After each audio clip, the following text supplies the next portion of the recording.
നമസ്കാരം. കേരള സിലബസിൽ ഹയർ സെക്കൻഡറിക്ക് ചേരുന്ന കേന്ദ്ര സിലബസുകാരുടെ എണ്ണത്തിൽ വൻ കുറവ്. മുൻ വർഷങ്ങളെ അപേക്ഷിച്ച് ഗണ്യമായ കുറവാണ് ഈ അടുത്ത വർഷങ്ങളിൽ ഉണ്ടായിരിക്കുന്നത്. 5 വർഷത്തിനുള്ളിൽ സംസ്ഥാന സിലബസിന് പ്രിയം കുറഞ്ഞെന്നാണ് കണക്കുകൾ സൂചിപ്പിക്കുന്നത്. 2020 10ാം ക്ലാസ് പാസ്സായ 37,772 CBSE വിദ്യാർത്ഥികൾ ഹയർ സെക്കൻഡറിക്ക് സംസ്ഥാന സിലബസിലെത്തിയിരുന്നു. ഇങ്ങനെ 51.65% പേർ കേന്ദ്ര സിലബസിൽ നിന്നും മാറി.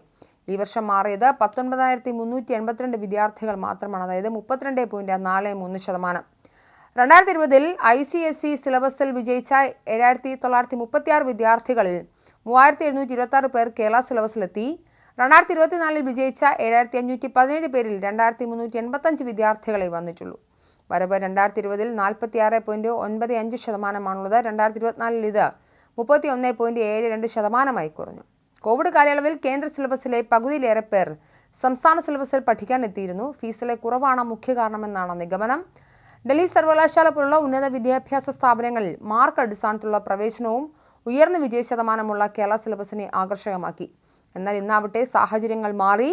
പൊതു സർവകലാശാലകളിൽ പൊതുപ്രവേശന പരീക്ഷ വന്നു. കീം പോലെയുള്ള എൻട്രൻസ് പരീക്ഷകളിൽ മാർക്ക് സമീകരണത്തിൽ കേരള സിലബസുകാർ പിന്നിലായി. ഇങ്ങനെ ഉന്നത വിദ്യാഭ്യാസത്തിനുള്ള പല തടസ്സങ്ങളാണ് വിദ്യാർത്ഥികൾ കേന്ദ്ര സിലബസിൽ തന്നെ തുടരാനുള്ള കാരണമെന്നും ചൂണ്ടിക്കാണിക്കപ്പെടുന്നുണ്ട്. വാരിക്കോരി മാർക്കിട്ട് വിജയ ശതമാനം ഉയർത്തുന്നത് കേരള സിലബസിന്റെ നിലവാരത്തെ ബാധിച്ചിട്ടുണ്ടെന്നാണ് വിമർശനം.